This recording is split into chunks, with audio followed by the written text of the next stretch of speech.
Oh, good evening, ladies and gentlemen. Oh, so nice to be with you this evening. In a really kind of rainy, rainy New York. Today it was a really again a very hot, humid day, and then suddenly the skies got really dark and it really erupted. We had some big thunderstorms and lots of rain, and as you could see, I still have raindrops on me from dodging them to get over here to start the show tonight. But I'm just so happy to have you all with us tonight. My name is Nicholas Viselli. I'm the artistic director of Theater Breaking Through Barriers. And yes, on behalf of our wonderful artists, our administrators, our team here, I want to cordially welcome all of you to Theater Breaking Through Barriers' fifth Virtual Playmakers Intensive, or VPI 5. Time capsule.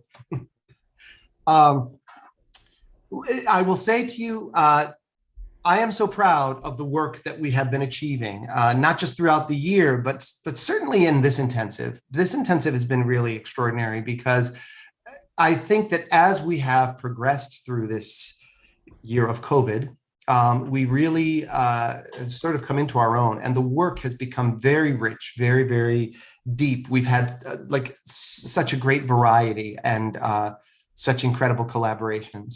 And tonight is no exception. I love tonight's show. I think for this overcast, rainy day, this is a ray of sunshine. So I am so excited about it. It was written by, oh my goodness, the brilliant ANITA Hollander, writer, director, actor, musician, you name it. ANITA does it. She refers to herself as a triple threat. I think she's more like a quintuple threat or a sextuple threat or whatever that would be. She just, amazing play. And it was directed by David Adam Gill, the wonderful David Adam Gill. This is the first time he's working with us, and I'm so excited. And I hope that he will continue to work with us in the future because he's just a gift to be working with him tonight. And another breathtaking cast. We have tonight Bree Klauser, Rebecca Quinn Robertson, and AhDream Smith. Now, I'm not going to say any more. I am going to turn it over to tonight's special audio describer. Yes, she does it all, folks. And once again, you're going to see that again. The incomparable ANITA Hollander will be audio describing tonight. So without further ado, ANITA, take it away, please. Thanks, Nick. Hello, everyone.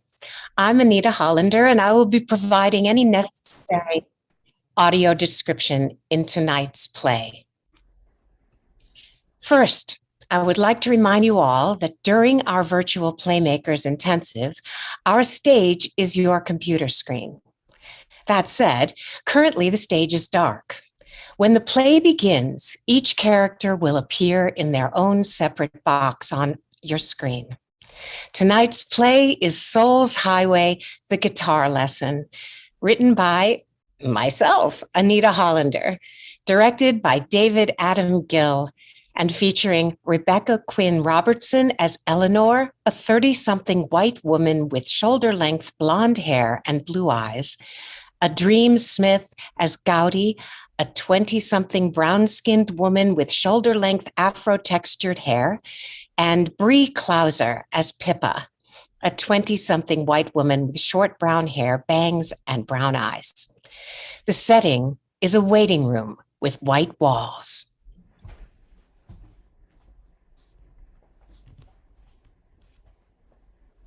Eleanor enters the waiting room wearing a mask and carrying a guitar. She sits and tries plucking out some notes or strums on it.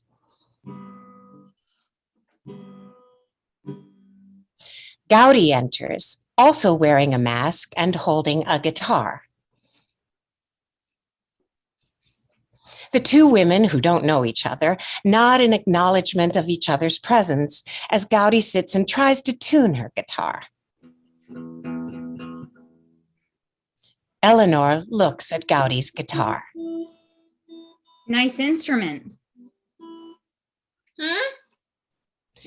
Eleanor removes her mask. Nice instrument. All right. Gowdy removes her mask. Thanks. I found it in the attic. I don't know where it came from. Wow, it looks so new. Well, I dusted it off, used a little pledge on it, cleaned it up well. Certainly did. Mine is old. Seems well loved. Pippa, also in a mask, runs in with her guitar, hyperventilating. Did I miss anything? I am so sorry. Someone got pushed onto the tracks on the D line. I just can't. I can't anymore. That's terrible. Are you all right? I'm sorry. I was just so excited about this class that it just happened so fast. There's just so much crap out there. Take a deep breath. Mask off? CDC says it's okay now. Pippa removes her mask and takes a deep breath to steady herself. But really, it was just awful. And all I wanted to do was get here. I've been waiting so long to learn how to play this thing. Wait, which of you are the teacher? Oh, I thought it was you. Oh my, I thought it was you. Is the 7 o'clock class, right? That's what the website said. And the email too. Should we call someone? They didn't give us a number. Well, at least the first class is free. I risked my life to get here. It's all right. I'm sure the teacher got delayed by some delay. Say, the person who fell on the tracks, they weren't holding a guitar, were they? Oh. I don't know why I said that. I can't believe you just said that. I'm having a day. Okay, sorry. Can we start over? My name is Gowdy. Gowdy, how beautiful. What does it mean? It's based on Gaudeamus. Let us rejoice. My grandmother was a minister. Oh, right. Latin. How amazing. Oh, I'm Eleanor. I'm Pippa. Seems like there's not a lot to rejoice about these days. Well, we don't have to wear these masks anymore, and there's a vaccine. I'd rather have a mask and have my brother back. And maybe that guy in the subway? Look, I'm sorry. I have to sell my grandma's house. And well, it's a big job. I don't have any idea what I'm doing. So when I found this guitar in the attic, I thought learning to play it would relax me or distract me or something. Sorry for your loss. When did she die? I don't know. How can you not know? Her nursing home, well, it was not very informative. But whenever she did, she was alone. Excuse me. Gowdy leaves the room, leaving the guitar behind. How awful. Yeah, Pippa looks at Gowdy's guitar. that's one beautiful guitar. I thought so too. How about yours? Where'd you get it?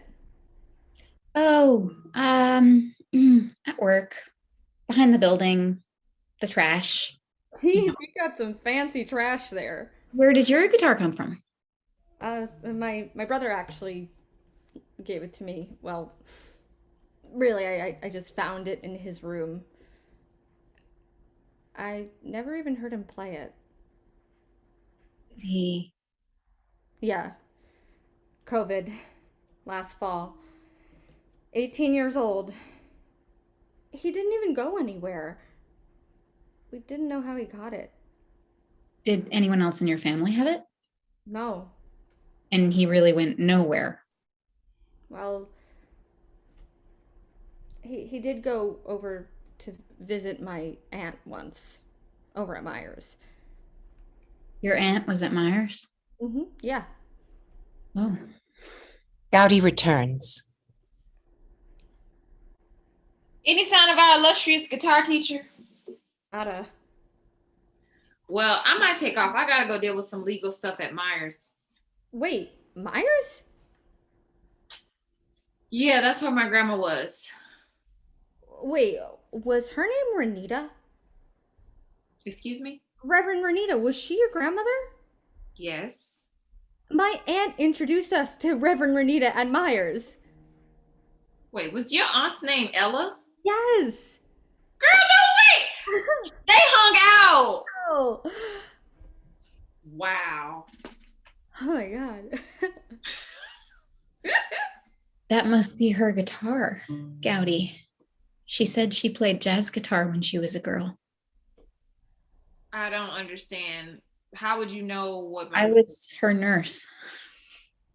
What, at Myers? I'm so very sorry. Wait, so my brother and I met Gowdy's grandmother, whose nurse was Eleanor? And Reverend Renita died of COVID on my watch.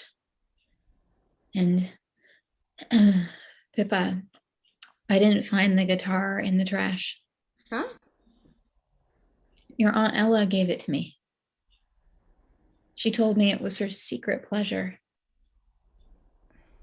I don't know why I never saw you or your mother there. My mom and Aunt Ella didn't get along, so my mom never visited her. I only came once. Kelly really loved her. I don't know why, but I think he might have snuck over there a few times to see her. Yes. Ella was teaching Kelly to play guitar. Oh my God. I had no idea. So did you get COVID? I did, yes. We all worked overtime. We did everything we could. They just kept dying. No one knew what to do. But Gowdy, your grandmother didn't die alone.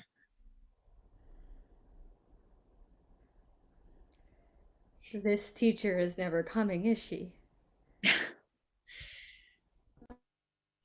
I think she's already here.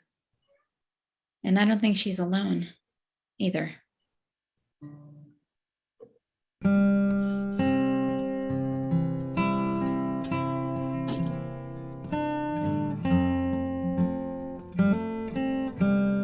Gowdy dons a minister's vest.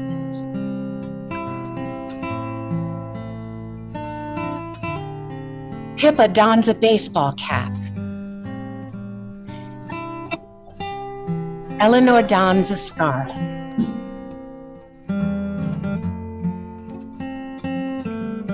They all look forward, hold their guitars out to their descendants. End of play.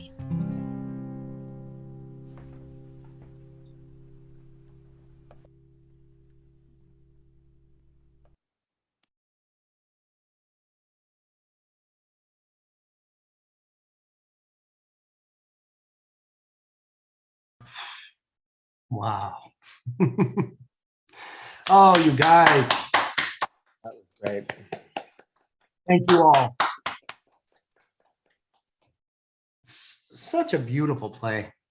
Such a beautiful play. So I have to ask, Anita, first of all, I want to just make an observation. You wrote for our first intensive. And you wrote for this intensive, and both of your plays deal with a celebration of a sort. All right, sorry, it's music.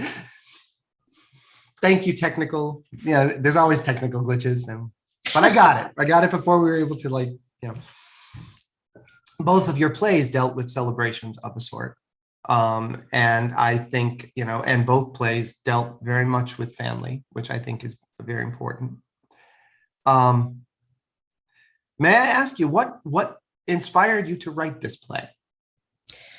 Well, first of all, I want to thank my sister, Celia Hollander Lewis, who gave us that beautiful guitar playing at the end, which I think just gave it a real punch at the end. So thank you, Celia. I know I think you're watching, so thank you. Mhm. Yes, it seems like I write about things, life and death. I do that a lot. Mhm. But this past year, particularly, when you came up with the idea of time capsule, I kept thinking about people in other people's souls being in other people's bodies, quantum leap kind of things where people jumping into other people's bodies.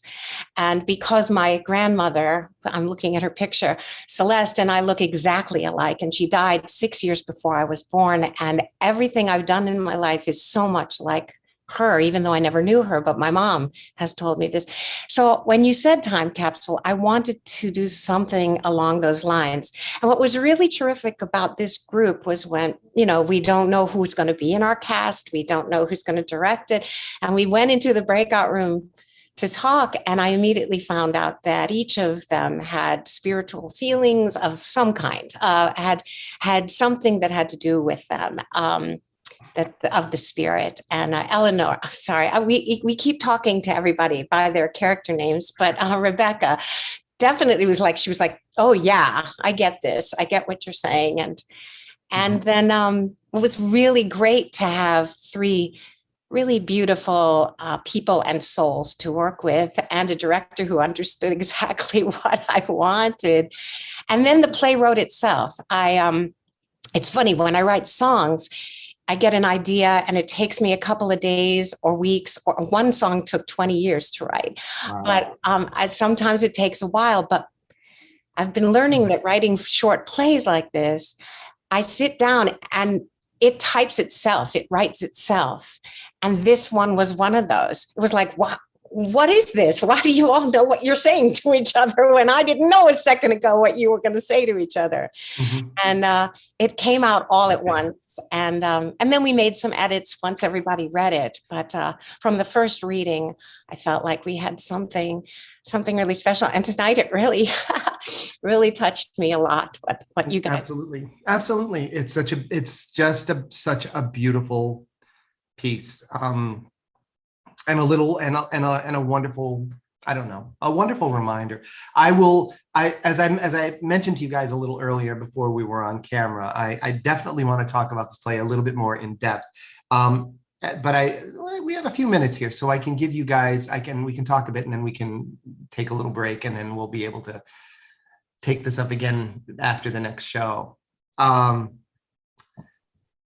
So, all right. I think what I love about this intensive is the fact that everyone is randomly paired together, and you don't know who you're going to get. It's who you're going to be collaborating with. It's all a big surprise, and I like to use the word surprise because I feel that the artists that have been gravitating to this work are all very generous, very giving people who want to collaborate, who want to create something. And it's not just another gig that you can get and say, oh yeah, I got, do this thing. And so that makes it very exciting for me. And it makes it very exciting because I get to work with people like David Adam Gill, who this is the first time we're having the opportunity to work together. So what was this like for you, this whole experience, David? I loved it. It's funny you say, we were randomly thrown together like ANITA's guitar studio. I mean, it just worked out. She said the play wrote itself. The play directed itself in a lot of ways because these 3 women, these 3 actors are so intuitive and, tweak here, tweak there, but they embodied it so beautifully. And we spent a lot of time talking about how we felt about the piece and about spirituality and about energy and where does life go after it ends, in the physical body, in the physical where we are. And no matter what we talked about, there was a common thread of it goes somewhere to be expressed in another way. And yeah, I like this process. I like the fact that it's random. I like the fact that that the playwrights write for specific people. I really respect the process and what you're doing here. It's, again, it was a real joy to work with all four of these women, but you know, it comes up from the, you know, from the bottom up, the ground up. It has to have a very stable and supportive and talented, know what they're doing support system, which is of course you and the company, and never felt as though we had to do anything but get together and work and sort this out. So thank you. Again, I just loved it. I loved working with these people, and I loved working with this process and with you guys. So thank you. Thank you, David. You know, again, another thing I've learned in this, and this is something I think that all artists have to learn at some point, and that is the element of trust. You have to trust in the people that you are working with, and you know, egos, you know, this is a very egocentric business. Part of that is due to the fact that as artists, we have to sell ourselves. You have to sell yourself as a product. Sorry, I hate to think of it that way, but facts are facts, you know, in this business, that's what you must do. And yet it sort of contradicts what you do as an artist. As an artist, it's all about wanting to create and wanting to be able to express something that's in here. It's less here and more here, I think. I think everybody is an artist. I think every soul is an artist. I think that to be able to want to pursue a career as an artist, that is a calling. And it is that willingness to want to learn more about how to tap this and bring it out. And it's just time and experience that allows that to grow. And fortunately, we have three really wonderful artists, three wonderful actors who just were able to do that and have done it with us time and time again. So I want to talk to you first, Rebecca, because last night we got a chance to see your really wonderful play, Sisters Weird. If you hadn't had a chance to see it, please watch it. It is really beautiful and again, so rich and so complex, and these really dazzling work. What is it like for you? And I could say this because as 24 hours ago, you were watching your work being performed. Tonight, you got a chance to perform someone else's work. Tell me what that feels like. You mean doing both of those things? Doing both of those things and how they may differ or how they may be the same. I don't know. I'm just curious. Well, first of all, thank you for your kind words. I was joking to my partner last night after the show. I was saying, I feel like I should speak to Nick once a month and have every wrong that's been done to me undone by his generosity of appreciation. It's such a special quality of yours. I was just thinking while you were speaking about this, and it just came to me just like out of nowhere. Well, I was in high school and I did all the plays for my entire childhood. But it took me a while to feel the permission to apply to school for theater. And that was like an existential crisis I had. And I had a really, really cool psychology teacher at the time. And he had us write a lot of very reflective things throughout his course. And at one point he said to me, I wish you luck because you're going to have to find a way to maintain your spirituality because you're a very spiritually seeking type of person, and your industry does not always make that very easy. And it freaked me out. And I thought, oh God, I feel like you're right. And that's hence the existential crisis that I've been having for the past few years as a like 16-year-old.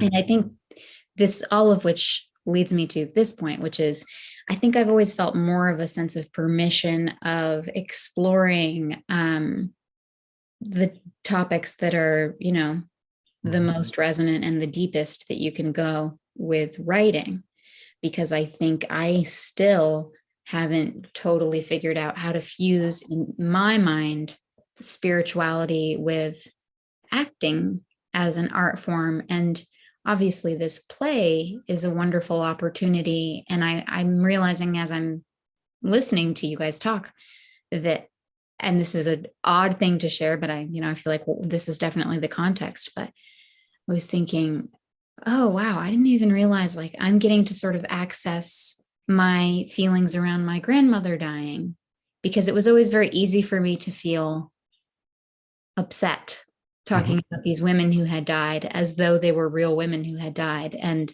everyone has their different techniques, whatever. And all I ever had to do to think like, what would this feel like to have known these two older women who had just passed from the earth so quickly in an onslaught of death. And I just had to think of my grandmother Gloria, and just it was like so easy work. And I think I also have been raised with this idea that if something comes to you easily and intuitively through acting, like that wasn't work. So that's not spiritually legitimate or something. So I'm just having a very intense, speaking of spiritual, a very intense series of like, oh my, wow, listening to you guys. So thank you for that. And thank you, ANITA. It's obviously a beautiful gem of a play. And it strikes me that perhaps it wrote itself because these ideas needed to be born through you. They found you, you were willing, and they swam in, went, okay, she's here. Yep. Here she is. Yeah, I think, I don't know what to say. And I think this is not just with art. I think it's with life, just my experience, that when you're doing it right, it doesn't happen to you, it happens through you. And, all of this wonderful work, while, yes, it is our theater company that is doing it, and while I am, yes, producing it, I look at this as, this is not my work. This is your work. Like, this could not happen without you. You are the ones that are bringing this stuff. You're bringing the feast to the table. I'm just, trying to coordinate it and maybe provide a room and a table to put it on. But you guys are doing all the rest. And that to me is an example of not to you, through you. It's not because of me, it is because of us. And that is a component of spirit. It's not, ego is gone from that. So that's just how I feel anyway. But I want to talk to you, AhDream. AhDream, you really are such an amazing artist and friend, and you've had such a big influence on me. You all have had a big influence on me, but it's funny. I've known ANITA for many years. I've known Bree for many years. I've just met David, my goodness. But Rebecca and you, I've only known you now for a little, probably, well, less than a year. And I'm only seeing you as images on the screen. So I can't wait to see you, to actually be in your presence. I think that can only be, that will really make us go full circle. Sorry, tell me what this was like for you, this process. Yeah. Okay, it's twofold. So the play part, I just loved my conversation with ANITA. So for those at home who don't know, as we said, we don't know the group of actors that we're going to be with, or the playwright, or the director, or even what the play is going to be about. And so when ANITA called me, she was just like, yeah, this is what I'm thinking about. And I was like, oh, okay. Well, my grandma did pass, and not due to COVID. And, she was like, I don't remember the question, but she was like, what's something like interesting, or I don't know, but we got on guitars. And I was like, oh my goodness, speaking of guitars, like I learned how to play guitar. And then like 9 months later, I found out that my papa used to play the guitar, who is now a bishop. And I just never knew that about his life. I found out at his 75th birthday. And I was like, y'all lying. This ain't not my papa. I mean, the man is quiet. He's reserved. I mean, and there was pictures of him looking like Elvis. I was like, who? Wow. This isn't making sense. So I just thought I just thought that was so interesting that our conversation went down that pathway, and that because I spoke to her separately outside of the group, that the other women's stories aligned with that as well, as far as the spiritual realm, and all of us happen to have a guitar, and just those little serendipitous moments I found like, whoa, great. That's one vertical. The other vertical is this particular group has been fulfilling in a way. There's like the work, and then there's like the camaraderie outside of the work. And I think depending on your experiences, sometimes, you go into a rehearsal room or a production and you leave with new family members. And I think on the one hand, that's been a real struggle point for a lot of artists because we don't have that synergy from the room. But on the other hand, there's a different level of intimacy, I think, that you get in the virtual world when we're kind of talking in this way. Like if we were in person, you'd have to be fairly close to be, on this part of my body. Or if I were to zoom in, like, this is kissing space. Like we are really close, okay? So it's created for some groups, not all, but a different level of fellowship that I think we've all been longing for. And I just am grateful for this group because outside of the acting, we've been able to talk about other things that we're interested in and to be able to support each other in that. And I think that's really what it's all about.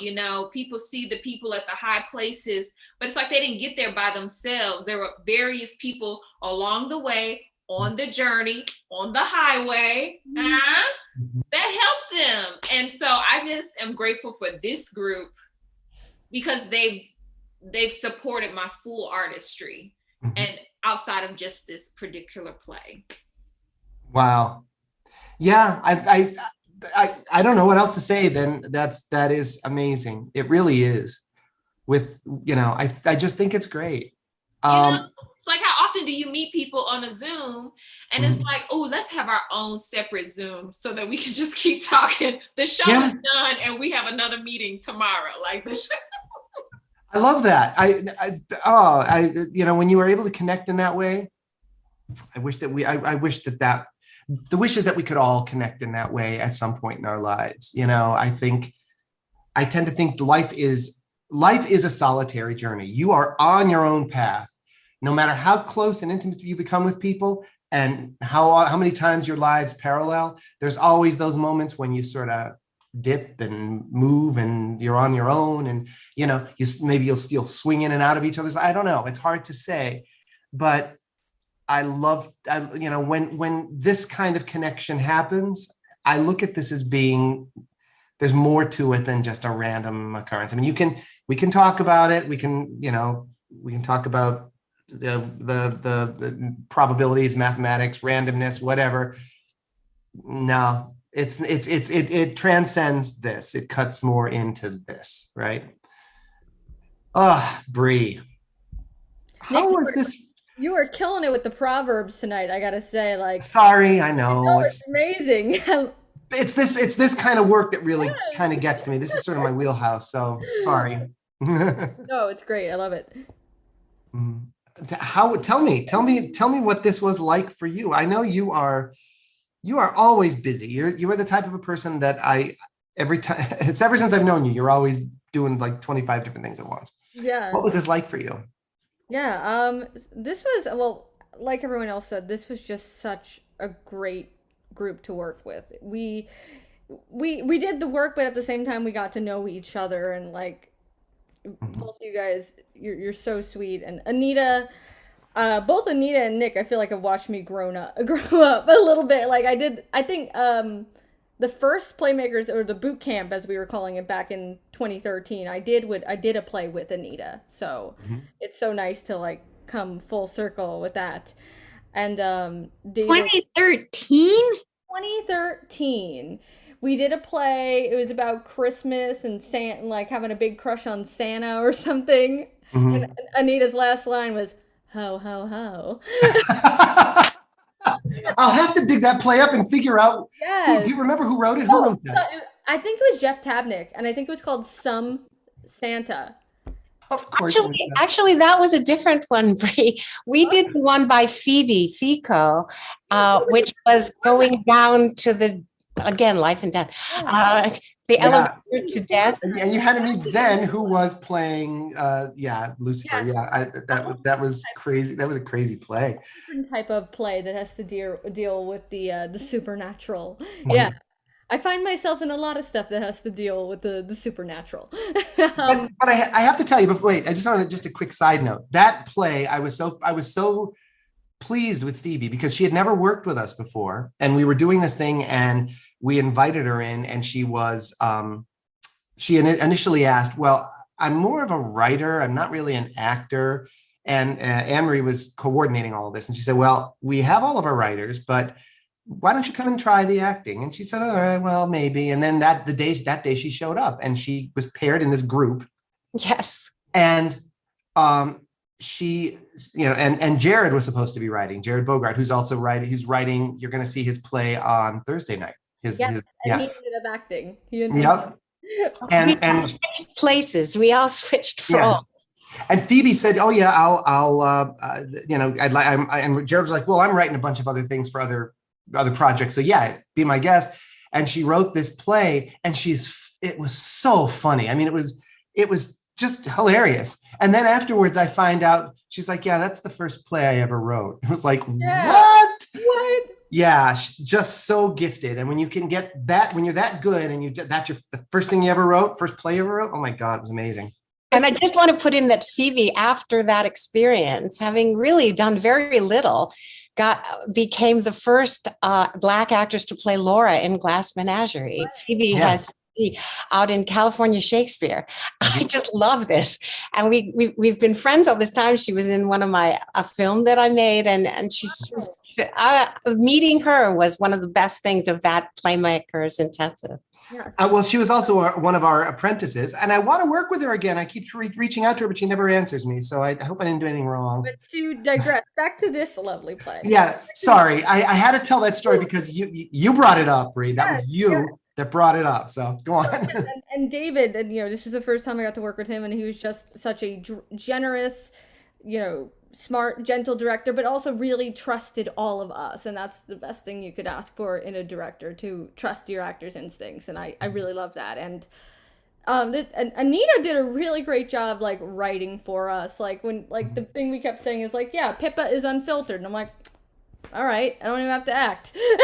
Yep. But in the same time, it was a very challenging piece in that it could be something that could be very heavy because we're talking about death and this pandemic and everything. And I think the real balancing act is to keep up that synergy along with, honoring the heaviness of it. And, there was a lot of talk about spirituality, which is for me, and I've been kind of quiet. I'm kind of a skeptic and a romantic at the same time when it comes to my spirituality. But I think one thing that we definitely all agreed on is that the idea that, and this is in quantum physics, that matter cannot be created or destroyed. So when we leave our corporeal bodies, there is something, whether it's a memory, a spirit, a ghost, whatever you want it to be, there is something. And I literally just had a conversation with a friend of mine who is very religious, and I would consider myself more agnostic. I believe that there is something. And I said, whether you want to call it a miracle or a coincidence doesn't discredit the specialness. I think whether you're coming from a very spiritual side or a very practical, I think you can't discount that there are things that happen and things where fate worked, and that moment of the play when they realized that everyone was connected. It's proven in quantum physics that the theory of entanglement, we all are connected. We are all connected. We are all the same. We are all different, which is also something that makes us the same. You know, our life experiences are unique unto ourselves. Doesn't matter. I mean, we like to break ourselves into groups, and we can identify with certain populations based on whatever, based on age, based on race, based on hobbies, whatever. Take your pick. You know, but no matter what, those are all individual choices that you make that help to shape that. What I find fascinating is that we go through our lives and oftentimes are so unaware of the fact that we are bumped along by oftentimes small things that seem completely inconsequential. Maybe you don't even remember them, but yet they have influenced you. One of my favorite examples is, you know, because it's happened to me where I've walked down the street, I've been having a bad day, I'm in my head, I'm trying to get to the next place, and I'm, you know, just not feeling, I'm just not even there. And I'll walk past someone in the street, someone I don't know, and we will just make eye contact, and they'll just smile. And that changes everything. And I have nothing, I mean, again, I never saw this person before. I've never seen them since, but it was just that little moment that just bumped me in a different direction. And that happens to all of us all the time. If there is no other proof that we are not connected, I'm sorry, that to me just proves the opposite. And to quote what I just found out is ANITA and my one of our favorite lyricists and singers, we are stardust. We're all stardust. Mm-hmm. That's a Joni Mitchell lyric. I love that. I love that song. But yeah, I think, you know, I want to have this discussion without getting too much heavily into religion or anything. I know when we get into talk of spirituality, people automatically are like, don't know, don't go there, Nick. It's like, you know what?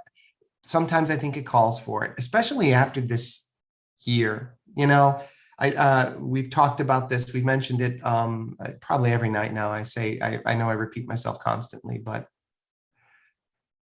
what has occurred this last year has been a major global occurrence. It has happened to everyone, and it is rippling around the world and continues to ripple around the world. I like to think of that as sort of a reminder that there must be change. There must be, if we don't know what post-pandemic looks like. We know pre-pandemic, we know pandemic, but in our lifetime, we've never experienced what to do after the pandemic. So, and we're still so very divided as a country.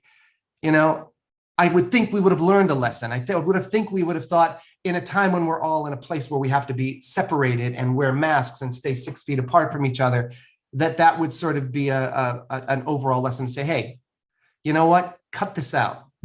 You need each other.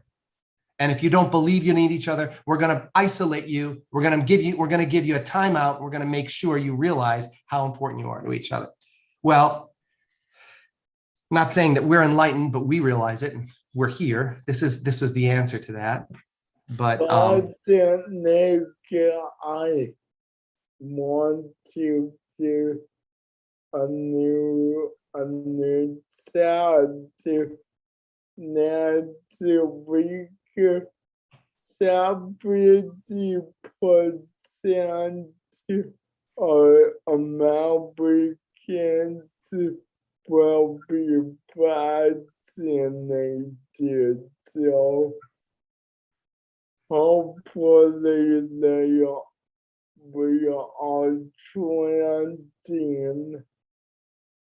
in a good way. Hopefully, and I am confident of that. I think in the end, love is the most powerful and the most important thing we have. Love. That's it. You know, we can talk about hate. We can talk about resentment. We can always pick on each other for whatever our choices are, for who we are, for how we look, for how we dress. Get rid of it. It's too short. This life is too short. You know, take the time, take the moments to appreciate each other. Because when it's over, Then what takes the place of that? Regret I'm gonna or ignorance? I don't know. Listen, it's 8:15. I don't want to talk anymore now, you guys. I'm sorry.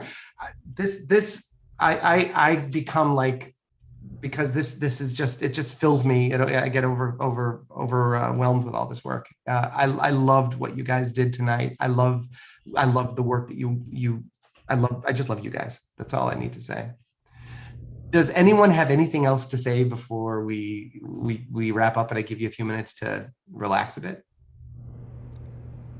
Anyone? I think you said it all. All right, you guys. Well, thank you. Thank you for being such incredible. It's just presenting this beautiful work. ANITA, thank you for writing it. And all of you for sharing it. You are incredible. Yes. I just want to say to the people at home watching, like, if you're watching, this is just a reminder that, like, you're important, you are loved, and irrespective of your circumstances, like, we need you here. You're here for a reason. Like, you made it thus far. You woke up this morning. The Rona didn't take you out, car accident. You're still here, which means, like, there's still purpose and there's still work to be done. That's basically it. Thank you, AhDream. You're right. I guess that's the answer. When is this supposed to end? Well, if you're still here, clearly there's something else to do. So let's keep doing it. I want to thank you all, and I want to thank all of you for watching tonight. Thank you for being a part of this really wonderful evening of theater and discussion. We're so grateful to have you. So listen, we're going to be doing this until Sunday, the 13th.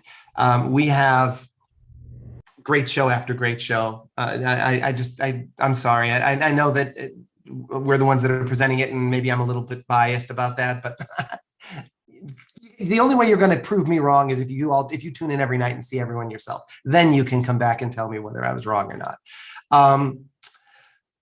Tomorrow evening we have a really I can't wait to see this show. It is a play by someone that he's never written for us before, but he's acted with us several times, Juan Carlos Diaz. The play is called DOG.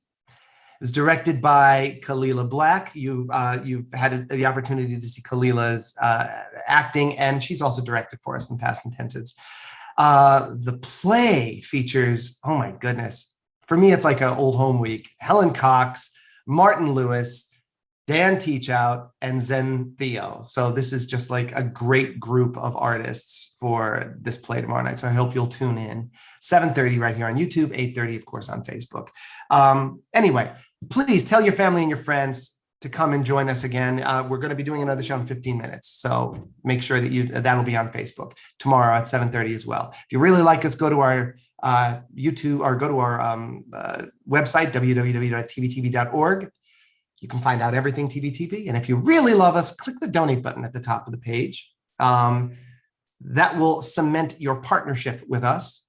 And we would, of course, deeply appreciate your support. Although we really appreciate you watching. That's the greatest support you can give us. So ladies and gentlemen, thank you all so much. Have a wonderful rest of your evening. And hopefully we'll see you again in 10 minutes to see this again. Good night, all. Bye-bye.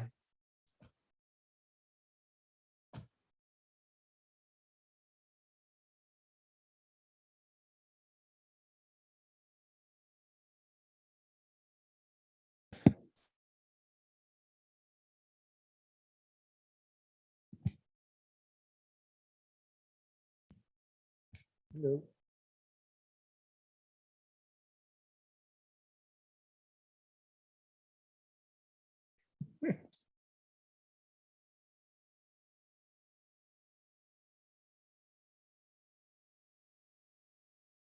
Hello.